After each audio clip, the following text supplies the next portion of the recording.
வணக்கம். ஜெம் செய்திகளுக்காக சதீஷ் ராஜகோபால். இந்திய நேரப்படி இரவு 8:30 மணி செய்திகள். முதலில் ஜெம் தலைப்பு செய்திகளை காணலாம். தமிழகத்தில் காலியாக உள்ள 5 தொகுதிகளுக்கு இடைத்தேர்தல் நடத்துவதற்கான பணிகளை மேற்கொள்ள வேண்டும். மாவட்ட ஆட்சியர்களுக்கு தேர்தல் ஆணையம் அறிவுறுத்தல்.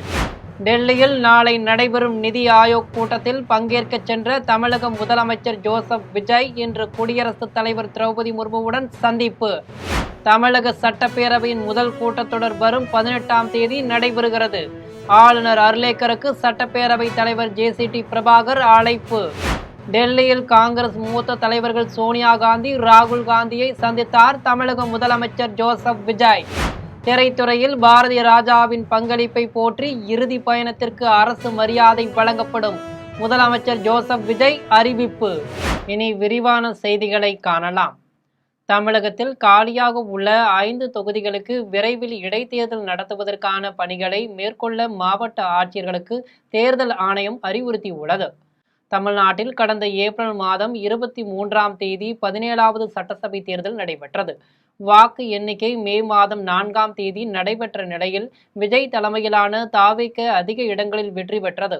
ஆனால் ஆட்சி அமைப்பதற்கு தேவையான பெரும்பான்மை எண்ணிக்கை 118 கிடைக்காததால் காங்கிரஸ், இரு கம்யூனிஸ்ட் கட்சிகள், விடுதலை சிறுத்தைகள், இந்திய யூனியன் முஸ்லிம் லீக் கட்சிகளின் ஆதரவுடன் தாவேக ஆட்சி அமைத்தது. முதலமைச்சராக ஜோசப் விஜய் பொறுப்பேற்றுக் கொண்டார். இந்நிலையில் சட்டசபை தேர்தலில் திருச்சி கிழக்கு, பெரம்பூர் ஆகிய 2 தொகுதிகளில் ஜோசப் விஜய் போட்டியிட்டு வெற்றி பெற்றிருந்தார். பிறகு திருச்சி கிழக்கு தொகுதி சட்டமன்ற உறுப்பினர் பதவியை அவர் ராஜினாமா செய்தார். அதனைத் தொடர்ந்து நம்பிக்கை வாக்கெடுப்பில் தாவேக அரசிற்கு வாக்களித்த அதிமுக உறுப்பினர்களான பெருந்துறை தொகுதி எஸ். ஜெயக்குமார், மதுராந்தகம் தொகுதி மரகதம் குமரவேல், தாராபுரம் தொகுதி சத்தியபாமா, அம்பாசமுத்திரம் இசக்கி சுப்பையா ஆகியோர் தங்களது பதவிகளை ராஜினாமா செய்துவிட்டு தாவேகாவில் இணைந்தனர். இந்நிலையில் காலியாக உள்ள 5 தொகுதிகளுக்கு இடைத்தேர்தல் நடைபெற உள்ளது. அதற்கான ஏற்பாடுகளை வரும் 22ஆம் தேதிக்குள் செய்யுமாறு மாவட்ட தேர்தல் அதிகாரிகளான மாவட்ட ஆட்சியர்களுக்கு தேர்தல் ஆணையம் அறிவுறுத்தியுள்ளது. மேலும் 5 தொகுதிகளுக்கும் தேர்தல் நடத்தும் அதிகாரிகளையும் உதவி அதிகாரிகளையும் தேர்தல் ஆணையம் நியமித்து உத்தரவு பிறப்பித்துள்ளது. டெல்லியில் நாளை பிரதமர் நரேந்திர மோடி தலைமையில் நடைபெறும் நிதி ஆயோக் கூட்டத்தில் பங்கேற்க சென்ற தமிழக முதலமைச்சர் ஜோசப் விஜய் இன்று குடியரசுத் தலைவர் திரௌபதி முர்முவை சந்தித்தார். டெல்லியில் நாளை பிரதமர் நரேந்திர மோடி தலைமையில் நிதி ஆயோக் கூட்டம் நடைபெறுகிறது. இதில் நாட்டின் அனைத்து மாநில முதலமைச்சர்களும் பங்கேற்க உள்ளனர். கூட்டத்தில் கலந்து கொள்வதற்காக தமிழக முதலமைச்சர் ஜோசப் விஜய் இன்று காலை 10 மணியளவில் சென்னையில் இருந்து தனி விமானம் மூலம் டெல்லி புறப்பட்டு சென்றார். டெல்லியில் உள்ள தமிழ்நாடு இல்லத்திற்கு சென்ற அவர் காவல்துறை வழங்கப்பட்ட மரியாதையை ஏற்றுக்கொண்டார். தொடர்ந்து டெல்லி குடியரசுத் தலைவர் மாளிகைக்கு சென்ற முதலமைச்சர் ஜோசப் விஜய் குடியரசுத் தலைவர் திரௌபதி முர்முவை சந்தித்து பேசினார். மரியாதை நிமித்தமாக இந்த சந்திப்பு நடைபெற்றதாக தெரிவிக்கப்பட்டு உள்ளது. கடந்த முறை முதலமைச்சர் ஜோசப் விஜய் டெல்லி சென்றபோது பிரதமர் நரேந்திர மோடியை மட்டும் சந்தித்துவிட்டு சென்னை திரும்பினார். அந்த வகையில் தமிழகத்தின் முதலமைச்சராக பதவியேற்ற பிறகு முதல் முறையாக இன்று குடியரசுத் தலைவர் திரௌபதி முர்முவை ஜோசப் விஜய் சந்தித்து உள்ளார். இதனையடுத்து துணை குடியரசுத் தலைவர் ராதாகிருஷ்ணனையும் தமிழக முதலமைச்சர் ஜோசப் விஜய் மரியாதை நிமித்தமாக சந்தித்தார். தமிழக சட்டப்பேரவையின் முதல் கூட்டத்தொடர் வரும் 18ஆம் தேதி நடைபெற உள்ளதால் ஆளுநர் அர்லேக்கரை சட்டப்பேரவை தலைவர் ஜே.சி.டி. பிரபாகர் நேரில் சந்தித்து அழைப்பு விடுத்து உள்ளார். தமிழகத்தில் ஆட்சி மாற்றம் ஏற்பட்டு ஜோசப் விஜய் முதலமைச்சராக பதவியேற்று உள்ளார். புதிய அரசு பொறுப்பேற்றுள்ள நிலையில் வரும் 18ஆம் தேதி சட்டப்பேரவை கூட உள்ளது. ஜோசப் விஜய் முதலமைச்சரான பிறகு நடைபெறும் முதல் கூட்டத்தொடர் என்பதால் கூட்டத்தொடர் மீது பெரும் எதிர்பார்ப்பு ஏற்பட்டு உள்ளது. புதிய அரசின் முதல் கூட்டத்தொடர் என்பதால் ஆளுநர் உரையுடன் கூட்டம் தொடங்குகிறது. இதற்காக ஆளுநர் அர்லேக்கரை சட்டப்பேரவை தலைவர் ஜே.சி.டி. பிரபாகர் நேரில் சந்தித்து அழைப்பு விடுத்தார். கூட்டத்தொடரின் முதல் நாளான 18ஆம் தேதி ஆளுநர் அர்லேக்கர் உரை நிகழ்த்த உள்ளார். கூட்டத்தில் தமிழ்தாய் வாழ்த்து விவகாரம், மின்வெட்டு பிரச்சினை, தமிழக வெற்றிக் கழகம் அளித்த தேர்தல் வாக்குறுதிகள் உள்ளிட்ட பல்வேறு பிரச்சனைகளை எழுப்ப எதிர்க்கட்சிகள் திட்டமிட்டுள்ளதால் இந்த கூட்டத்தொடர் அனல் பறக்கும் என எதிர்பார்க்கப்படுகிறது. டெல்லியில் காங்கிரஸ் மூத்த தலைவர்கள் சோனியா காந்தி, ராகுல் காந்தியை தமிழக முதலமைச்சர் ஜோசப் விஜய் சந்தித்தார். டெல்லியில் நாளை பிரதமர் நரேந்திர மோடி தலைமையில் நிதி ஆயோக் கூட்டம் நடைபெறுகிறது. இதில் நாட்டின் அனைத்து மாநில முதலமைச்சர்களும் பங்கேற்க உள்ளனர். கூட்டத்தில் கலந்து கொள்வதற்காக தமிழக முதலமைச்சர் ஜோசப் விஜய் இன்று காலை 10 மணியளவில் சென்னையில் இருந்து தனி விமானம் மூலம் டெல்லி புறப்பட்டு சென்றார். இந்நிலையில் இன்று இரண்டாவது முறையாக டெல்லி சென்ற முதலமைச்சர் ஜோசப் விஜய் காங்கிரஸ் மூத்த தலைவர்கள் சோனியா காந்தி மற்றும் ராகுல் காந்தி ஆகிய இருவரையும் சந்தித்து பேசினார். டெல்லியில் உள்ள சோனியா காந்தி இல்லத்தில் இந்த சந்திப்பு நடைபெற்றது என்பது குறிப்பிடத்தக்கது. திரைத்துறையில் பாரதி ராஜாவின் பங்களிப்பை போற்றி அஞ்சலி செலுத்தும் வகையில் அவரது இறுதி பயணத்திற்கு அரசு மரியாதை வழங்கப்படும் என்று முதலமைச்சர் ஜோசப் விஜய் அறிவித்துள்ளார். தமிழ் சினிமாவின் முன்னணி இயக்குநர்களில் ஒருவரான பாரதி ராஜா உடல்நலக்குறைவு காரணமாக இன்று சிகிச்சை பலனின்றி சென்னையில் உள்ள அவரது இல்லத்தில் காலமானார். பாரதி ராஜாவின் திடீர் உயிரிழப்பு தமிழ் சினிமாவை சோகத்தில் ஆழ்த்தியுள்ளது. அவருக்கு ரசிகர்களும் திரைப்பிரபலங்களும் இரங்கல் தெரிவித்து வருகின்றனர். இந்நிலையில் பாரதி ராஜாவின் உடலுக்கு முழு அரசு மரியாதை செலுத்தப்படும் என்று முதலமைச்சர் ஜோசப் விஜய் அறிவித்துள்ளார். இது தொடர்பாக அவர் தனது எக்ஸ் தளத்தில் பதிவு ஒன்றை வெளியிட்டுள்ளார். அதில் தமிழ் திரையுலகின் இயக்குநர் இமயம் பாரதி ராஜா காலமானார் என்ற செய்தி அறிந்து மிகுந்த மனவேதனையும் துயரமும் அடைந்தேன் என்றும், கிராமிய பின்னணியில் வாழ்வியல் உயிரோட்டத்துடன் பல வெற்றி படங்களை உருவாக்கி தமிழ் திரைப்பட உலகில் தனக்கென தனி முத்திரை பதித்தவர் இயக்குநர் பாரதி ராஜா என்றும், தனது படைப்புகளுக்காக நாட்டின் உயரிய விருதான பத்மஸ்ரீ உள்ளிட்ட பல்வேறு தேசிய மாநில விருதுகளை பெற்றவர் எனவும், பல தலைமுறை கலைஞர்களை உருவாக்கிய அவரது பங்களிப்பு தமிழ் திரைப்பட வரலாற்றில் என்றென்றும் நிலைத்திருக்கும் எனவும், இயக்குநர் இமயம் பாரதி ராஜாவின் மறைவு தமிழ் திரையுலகிற்கு ஈடு செய்ய முடியாத பேரிழப்பாகும் எனவும், அவரை இழந்து வாடும் குடும்பத்தினருக்கும் நண்பர்களுக்கும் திரைப்படத் துறையினருக்கும் ரசிகர்களுக்கும் எனது ஆழ்ந்த இரங்கலை தெரிவித்துக் கொள்கிறேன் என்றும், அவரது ஆன்மா இறைவன் திருவடி நிழலில் இறைவார பிரார்த்திக்கிறேன். திரைத்துறையில் பாரதி ராஜாவின் பங்களிப்பை போற்றி அஞ்சலி செலுத்தும் வகையில் அவரது இறுதி பயணத்திற்கு அரசு மரியாதை வழங்கப்படும் என்றும் முதலமைச்சர் ஜோசப் விஜய் அறிவித்துள்ளார். ஆவடி வட்டாட்சியர் அலுவலகத்தில் நடைபெற்ற மக்கள் குறைதீர்ப்பு முகாமில் மாற்றுத்திறனாளிகளுக்கு அரசு வழங்கும் மாதாந்திர உதவித்தொகையை ஆவடி சட்டமன்ற உறுப்பினர் ரமேஷ்குமார் வழங்கினார். சென்னை புறநகர் பகுதியான ஆவடி சட்டமன்ற தொகுதிக்குட்பட்ட ஆவடி வட்டாட்சியர் அலுவலகத்தில் மக்கள் குறைதீர்ப்பு முகாம் நடைபெற்றது. முகாமில் தமிழக வெற்றிக் கழகத்தின் ஆவடி சட்டமன்ற உறுப்பினர் ரமேஷ்குமார் கலந்து கொண்டு பயனாளிகளுக்கு இலவச வீட்டுமனை பட்டா, நகர்ப்புற நலவாடி பட்டா, உட்பிரிவு பட்டா, மாற்றுத்திறனாளிகளுக்கு அரசு வழங்கும் மாதாந்திர உதவித்தொகை உள்ளிட்ட நலத்திட்ட உதவிகளை வழங்கினார். இந்நிகழ்ச்சியில் வருவாய்த்துறை அலுவலர் ஸ்ரீராம் மற்றும் ஆவடி வட்டாட்சியர் கண்ணன் உள்பட அரசு அதிகாரிகள் பலர் கலந்து கொண்டனர். அப்பல்லோ மருத்துவமனையில் உள்ள ஆம்புலன்ஸ்களில் கொண்டுவரப்பட்டுள்ள ஏஐ தொழில்நுட்ப அவசர சிகிச்சையை தமிழக அரசின் 108 அவசர ஆம்புலன்ஸ்களிலும் கொண்டுவரப்படும் என்று மதுரவாயல் சட்டமன்ற உறுப்பினர் ரேவந்த் சரண் தெரிவித்துள்ளார். சென்னை வானகரம் அப்பல்லோ மருத்துவமனை சார்பில் நடைபெற்ற விழாவில் மருத்துவமனைக்கு வரும் நோயாளிகளுக்கு வரும் வழியிலேயே உடல்நிலையை கண்காணித்து உரிய சிகிச்சையை அளிக்கும் அதிநவீன ஏசிஎல்எஸ் ஆம்புலன்ஸ் சேவையை மதுரவாயல் சட்டமன்ற உறுப்பினர் ரேவந்த் சரண் தொடங்கி வைத்தார். அத்துடன் 40 புதிய ஸ்மார்ட் ஆம்புலன்ஸ் வாகன கட்டமைப்பை தொடங்கி வைத்தார். அதன் பின்னர் சட்டமன்ற உறுப்பினர் ரேவந்த் சரண் செய்தியாளர்களை சந்தித்து பேசினார். அப்போது ஏசிஎல்எஸ் ஆம்புலன்ஸ்களில் அமைக்கப்பட்டுள்ள ஏஐ தொழில்நுட்பம் மற்றும் மருத்துவ நிபுணர்களின் நேரடி வழிகாட்டுதல் மூலம் ஆம்புலன்ஸில் உள்ள நோயாளி மருத்துவமனைக்கு வருவதற்கு முன்பே அவசர சிகிச்சைக்கு தேவையான ஏற்பாடுகளுடன் மருத்துவர்கள் தயாராக இருக்க முடியும் என்றும், இதுபோன்ற ஏஐ தொழில்நுட்ப வசதிகளை தமிழக அரசின் 108 ஆம்புலன்ஸ் சேவைகளிலும் ஒருங்கிணைப்பது குறித்து முதலமைச்சரின் கவனத்திற்கு கொண்டு சென்று ஆலோசிக்கப்படும் என்றும் சட்டமன்ற உறுப்பினர் ரேவந்த் சரண் தெரிவித்தார். தென்காசியில் திமுக தொண்டர்களிடையே பிரிவினை ஏற்படுத்தும் விதமாக கழக இணை அமைப்பு செயலாளர் அன்பகம் கலை என்பவர் செயல்பட்டதாக திமுக தலைமை பொதுக்குழு உறுப்பினர் ஏபி அருள் குற்றம் சாட்டினார். 2026 சட்டமன்ற தேர்தலின் போது கழக இணை அமைப்பு செயலாளர் அன்பகம் கலை என்பவரால் கழக நிர்வாகிகள் பட்ட அவமானங்களை தலைமை கழகத்திற்கு தெரிவிக்கும் நோக்கில் தென்காசியில் திமுக தலைமை பொதுக்குழு உறுப்பினர் ஏபி அருள் தனது ஆதரவாளர்களுடன் கட்சியின் செயல்பாடுகள் குறித்து செய்தியாளர்களை சந்தித்து பேசினார். அப்போது 2026 சட்டமன்ற தேர்தலில் போட்டியிடுவதற்கு விருப்பமனு வழங்கிய தகுதி வாய்ந்த நூற்றுக்கணக்கானவர்களில் தானும் ஒருவன் என்றும், ஆனால் நடந்து முடிந்த சட்டமன்ற தேர்தலில் தொகுதிக்கு சம்பந்தம் இல்லாத அனுபவம் இல்லாத கழக இணை அமைப்பு செயலாளர் அன்பகம் கலை என்பவர் தனது மகன் கலை கதிரவனை வேட்பாளராக நிறுத்தினார் எனவும், தலைமையிட்ட கட்டளைக்கு இணங்கி கடுமையாக உழைத்து வெற்றி பெறச் செய்தோம் என்றும் தெரிவித்தார்.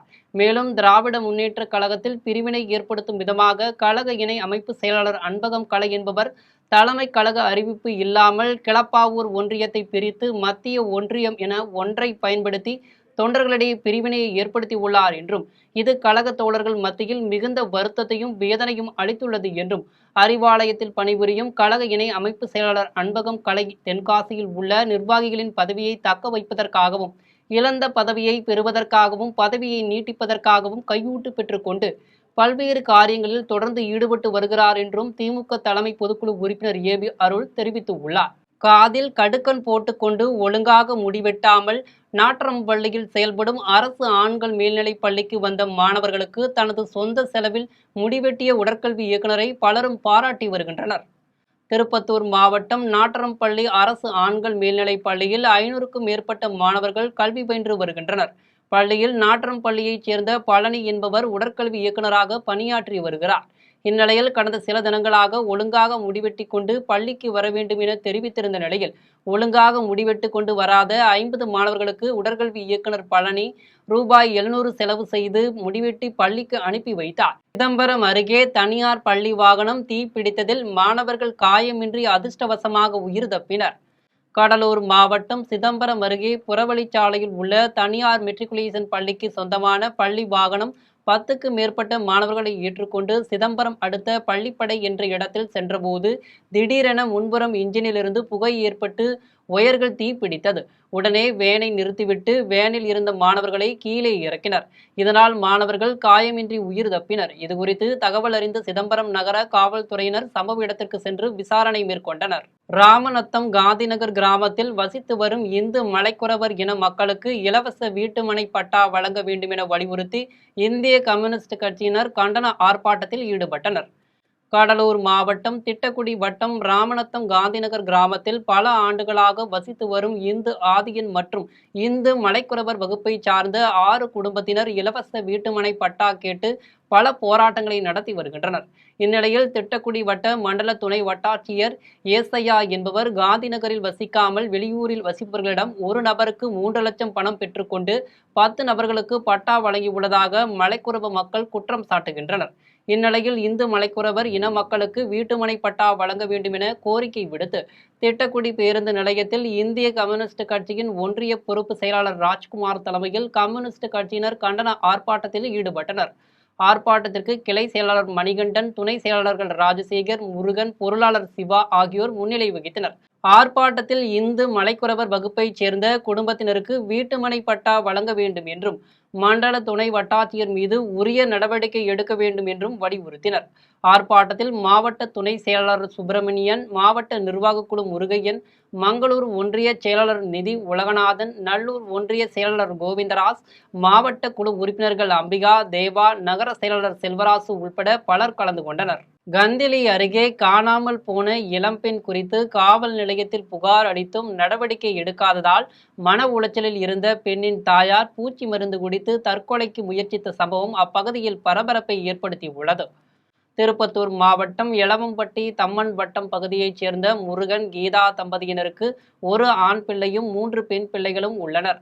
இந்நிலையில் இவர்களின் 2வது மகள் மோனிஷா என்பவர் டிப்ளமோ நர்சிங் படித்துவிட்டு திருப்பத்தூரில் உள்ள தனியார் மருத்துவமனையில் வேலை செய்து வந்தார். இவர் கடந்த சனிக்கிழமை வீட்டிலிருந்து வெளியேறி அவர் வீடு திரும்பவில்லை. இதனால் அக்கம் பக்கத்திலும் உறவினர்கள் வீட்டிலும் தேடியும் மோனிஷா கிடைக்காததால் கீதா கந்தளி காவல் நிலையத்தில் புகார் அளித்துள்ளார். புகாரின் பேரில் காவல்துறையினர் நடவடிக்கை எடுக்காததால் மன உளைச்சலில் இருந்த கீதா பயிர்களுக்கு தெளிக்க வைத்திருந்த பூச்சி மருந்தை குடித்து தற்கொலைக்கு முயற்சித்தார். உடனே உறவினர்கள் கீதாவை மீட்டு சிகிச்சைக்காக திருப்பத்தூர் அரசு தலைமை மருத்துவமனைக்கு அனுப்பி வைத்தனர். அங்கு மருத்துவர்கள் சிகிச்சை அளித்து வருகின்றனர். இந்தியாவின் நகர எரிவாயு விநியோக நிறுவனங்களில் ஒன்றான திங்க் கேஸ் நிறுவனம் காஞ்சிபுரம் மற்றும் செங்கல்பட்டு பகுதிகளில் இயற்கை எரிவாயு உள்கட்டமைப்பை விரிவுபடுத்தி உள்ளதாக காஞ்சிபுரம் மண்டல தலைவர் திருக்குமரன் தெரிவித்துள்ளார். இந்தியாவின் எரிவாயு விநியோக நிறுவனங்களில் ஒன்றான திங்க் கேஸ் நிறுவனம் சார்பில் சென்னையில் செய்தியாளர்கள் சந்திப்பு நிகழ்ச்சி நடைபெற்றது. இந்நிகழ்ச்சியில் காஞ்சிபுரம் மண்டல தலைவர் திருக்குமரன் கலந்து கொண்டு செய்தியாளர்களை சந்தித்து பேசினார். அப்போது எங்களது இயற்கை எரிவாயு குழாய் கட்டமைப்பு மற்றும் வாடிக்கையாளர்களின் எண்ணிக்கையை தொடர்ந்து விரிவடைந்து வருகிறது எனவும் இது மக்கள் மத்தியில் பெரும் வரவேற்பை பெற்றுள்ளது எனவும் எல்பிஜி இல்லாத பகுதிகளில் வீடுகள், வணிக நிறுவனங்கள் மற்றும் தொழிற்சாலைகளுக்கு தூய்மையான எரிசக்தி எளிதாக கிடைப்பதை உறுதி செய்ய கடமைப்பட்டுள்ளோம் என்றும் தெரிவித்தார்.